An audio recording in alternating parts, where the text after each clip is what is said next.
Oi gente, vou começar com esse vídeo, uma pequena série de 5 motivos para gostar de. O objetivo é dar a cada um desses vídeos 5 motivos para vocês gostarem de algum herói.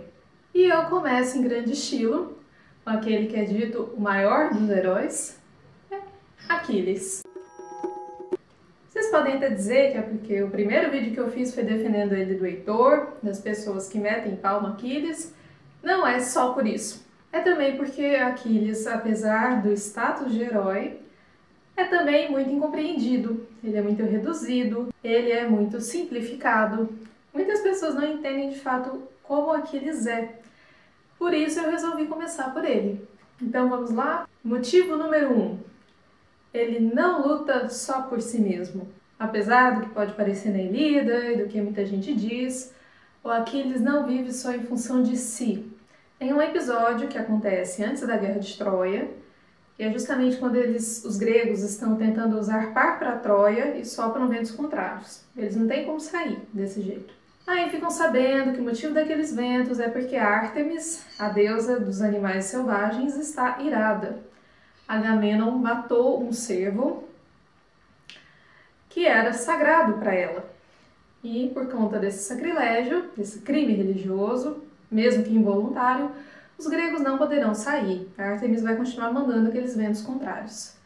A não ser que Agamenon sacrifique a sua filha Ifigênia. Aí, de início, é aquela ideia horrorosa, né? Agamenon fala, reluta muito, né? Fica entre não de jeito nenhum e aquela pressão de se você não fizer isso, nós não vamos a Troia. E ele acaba cedendo e manda a Ifigênia vir para Aulis, que é onde eles estão, sob o pretexto de que ela vai se casar com Aquiles. É motivo melhor para a menina sair de casa e ir lá para onde as tropas estão, vai se casar com o maior dos heróis. E Aquiles não sabe, ele só vai ficar sabendo, bem assim, em cima da hora. E ele fica pé da vida, ameaça. Nem sei o que ele não ameaça, né? Porque ele é explosivo, mas está irado com toda razão. Usaram o nome dele para uma mentira sórdida, né? Coitada da Ifigênia. E ele jura proteger a Ifigênia. Não consegue, né? Ele acaba tendo que ceder. Aí tem duas versões, só para confortar vocês. Tem uma que diz que sim, Ifigênia foi sacrificada. Tem outra que diz que no último momento Ártemis substitui Ifigênia por um outro cervo e leva Ifigênia para longe dali. Bom, seja como for, Aquiles luta ali, ou pelo menos propõe a lutar por Ifigênia. Tá? Isso está lá na versão pré-Troia. Motivo número 2. Ele é carinhoso com os amigos e com os mais velhos. Com os mais velhos eu também já falei naquele segundo vídeo, né, que depois que o Patroclo morre e tem jogos fúnebres, em honra do Patroclo, ele dá um presente, um dos prêmios, que não tinha tido vencedor para aquele prêmio, ao Nestor, que é o ancião do exército. Por quê? Porque ele é o mais velho, então ele merece. E eu tinha dito generoso, aliás, carinhoso, com os amigos, né? Ele, por exemplo, é muito chegado ao Odisseu. E mesmo quando Odisseu, né, enquanto Aquiles ainda está afastado da luta por causa da treta toda com Agamenon, quando Odisseu vai lá tentar dissuadir o Aquiles, fazer com que ele mude de ideia, por favor, volta, a gente implora, a gente está morrendo. O Aquiles diz não, mas ele, nem por isso, chega dando um coice no Odisseu. Vaza daqui, não. Aliás, no primeiro livro que eu li, que era uma versão resumida, Odisseu tá lá insistindo, Aquiles começa a perder a paciência, e ele diz, jamais, Odisseu, por favor, não faça com que o meu amor por você se torne em ódio. É como dizer, olha, eu te quero muito bem, te tenho na maior estima, então, por favor, não insista. E ele recebe Odisseu como se recebe um hóspede, com tudo que tem direito. Né? Então, ele é carinhoso. Motivo número 3. Ele é sincero. Depois que o Patroclo morre, o Aquiles está lá nadando em ira, ele se reconcilia com Agamenon, admite que ele poderia ter mudado de ideia mais cedo e fala, bom, mas o que passou, passou, nós dois erramos, mas, né, eu tô chamando a atenção ele admite a culpa dele. Assim que ele recebe a notícia que o Patroclo morre, ele se joga na terra, joga a terra na cabeça, naquele luto louco, né, que está misturado com ira. Ele diz, por que eu fiquei como peso inútil, preso à terra? Basicamente, por que eu fiz isso? Por que eu não saí daqui mais cedo? Assim o Patroclo não teria morrido, enfim. E na Odisseia, quando Odisseu baixa ao mundo dos mortos, ele encontra algumas almas muito ilustres, dentre elas a alma do Aquiles. Quando ele conversa com Aquiles, mas olha só, cara, que homem de sorte você é, até entre os mortos você reina. O Aquiles olha para ele e fala, não me venha com essa. Eu preferia ter sido um camponês trabalhando sob o jugo de outro homem a reinar entre as sombras. Então ele é um herói capaz de autocrítica ainda. O problema é que isso frustra a gente, né?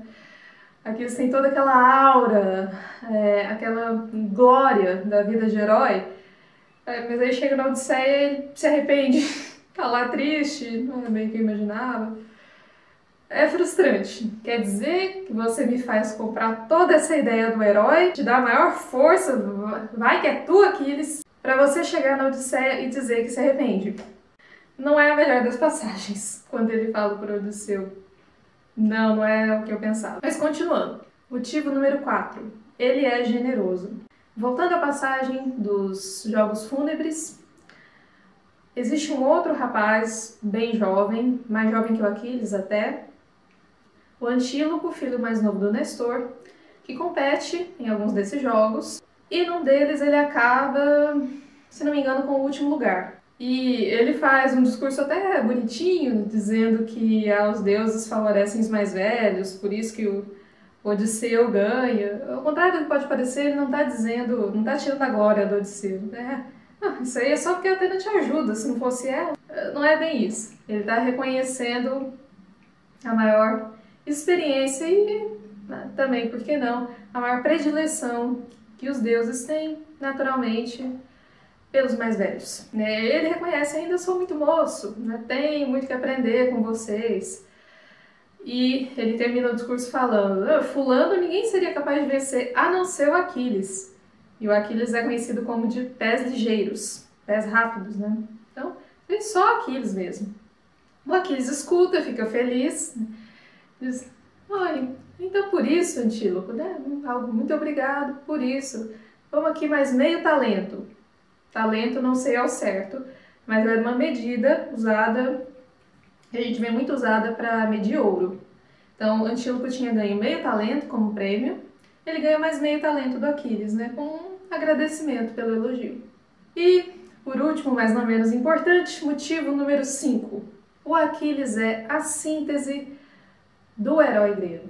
Ele é meio divino, meio mortal, ele vive pela glória, ele não concebe outra vida que não seja gloriosa, ainda que efêmera. E ele vive da maneira mais intensa toda a gama de emoções, mesmo que no livro só que é a Ilíada. Ele tem os momentos de euforia, os momentos de camaradagem, de risada, e os momentos de tristeza, assim, pesada mesmo, de luto, de ira, e por fim, uma certa serenidade para reconhecer que a hora dele está chegando. Ele está chegando e eu vou morrer bem, porque é essa vida que eu quis. Então, se você quer saber como é um herói grego, do que os gregos insistiam tanto nessa coisa da vida gloriosa, porém curta, você tem que conhecer o Aquiles. Não tem melhor prova da tensão trágica entre a vida, em querer viver, e querer a glória. Porque as duas coisas não se conciliam. Ou você tem uma ou você tem outra. E não tem ninguém que personifique isso melhor do que o Aquiles. Por isso eu ouso dizer que ele é o herói completo. É isso aí mesmo. Tem uma coisa que eu gostaria de esclarecer, embora algum dia eu espere conseguir esclarecer isso melhor do que eu vou fazer agora, que é a atitude do Aquiles quando Agamenon toma a Briseida dele. É logo no comecinho, aquela treta, né? É que o Agamenon é forçado a devolver a cativa de que ele mais gostava, a Criseida, mas para não ficar de mãos abanando, ele toma a cativa do Aquiles, que é a Briseida. Acontece que é a favorita dele também. Aquiles fica puto e diz que não é assim, então eu me retiro, vocês se virem sem mim. Muita gente vê o Aquiles como um egoísta sem remédio. Como é que só porque alguém tomou alguma coisa dele que ele fala, ah, não quero mais. Então, não é o fato de já tomar uma coisa dele, ficou irritadinho e foi embora. Não. O que o Agamenon faz é grave. Primeiro que vocês concordam que mesmo sendo rei, ele não pode tirar algo de um outro soldado. Só porque ele, Agamenon, ficou em primeiro lugar sem algo que era dele. Dá pra perceber uma injustiça aí, né? O próprio Aquiles aponta isso, olha, já repartimos tudo. Não tem nada. Quando ele fala, então, vocês vão ter que compensar. Aquiles fala, não tem nada mais, já foi tudo repartido. Segundo, e pior, ele fez isso com a maior chance de vitória do exército dele, que é o Aquiles. Se tinha alguém com quem ele não podia ter feito isso, era com Aquiles. É uma certa burrice da parte do Agamenon até. Eles vivem dizendo que não foram os deuses que me cegaram a razão, né? Então algo como eu não estava em mim quando eu fiz aquela besteira. Tudo bem, né? Não vamos discutir isso. Então Aquiles poderia, sim, como ele faz na Ilíada, ele pode, com todo direito, chegar para Agamenon e falar: quem você pensa que você é? Mesmo o rei do exército, você sabe com quem você está mexendo? Eu sou Aquiles. Mas o Aquiles também não está exagerando. Tanto é que depois que ele sai da batalha, os gregos levam surra atrás de surra. Mas eles só apanham. Então Aquiles está certo. Está ferindo a honra dele. É como se ele fosse um Zé Ninguém, não valesse nada. Não é só, ah, tomaram de mim. Não, mancharam a minha honra. Mexeram com a minha honra. E isso, no mundo antigo, a gente sabe, é uma coisa grave, muito grave. Tá, depois o Aquiles passa da medida e a gente já sabe. Mas eu quis só tentar explicar por que a gente não pode simplesmente taxá-lo de egoísta, né? Tem que entender o contexto da coisa. E se vocês quiserem ver o Aquiles por outra luz, que ajude a ver o quão rico e complexo ele é, eu recomendo 2 livros. O primeiro, que eu li até ano passado, eu achei por acidente, é A Troia de Aquiles, um mito pela versão do herói, que é de um autor brasileiro, Fernando Carneiro. Conta de uma maneira bem peculiar como Aquiles se percebe na guerra, percebe a guerra também. Tem até um pouco de psicanálise misturada. Em várias passagens o autor dá a versão dele, na verdade, então ele não reconta simplesmente o que acontece na Ilíada. É uma leitura um pouco difícil, mas é bastante densa. E nesse ponto eu acho que ela capta o Aquiles muito bem, porque ele também é muito denso. Então eu recomendo. É este livrinho aqui. O outro livro, que eu descobri esse ano também por acidente, é A Canção de Troia, da Colleen McCulloch. Eu acho que é assim que fala. É um livro bem maior do que esse último que eu indiquei. E eu não vou poder mostrar porque eu achei ele online. O que é mais legal dele são as várias perspectivas. Começa narrado pelo Príamo, termina pelo Neoptólemo, que é o filho do Aquiles, e vai se alternando entre vários personagens. E a autora também dá a própria versão dela em algumas passagens, de uma maneira que fica bem interessante. Usa o recurso de deixar os deuses de lado para mostrar como teria sido feito, só com mãos humanas ali. E olha, o Ulisses que ela descreve chega a dar medo. Não queira ser inimigo dele. Mas é muito legal, foi o Aquiles de que eu mais gostei, né, fora o da Ilíada. Você pode ler online, né, nem precisa baixar, depois eu ponho tudo certinho na descrição. Mas eu acho que você tem que começar mesmo por esse livro aqui. A fonte original. Eu acho que é o melhor, ela exige mais paciência, bem mais paciência do que esses outros 2 livros, mas vale a pena. Que é ela que te dá o primeiro tom da riqueza do personagem do Aquiles. É isso, espero que vocês tenham gostado. Eu volto futuramente com pelo menos mais 5 motivos. Eu já tenho outro personagem em vista. Se tiverem sugestões, me digam aí. E até mais. Tchau!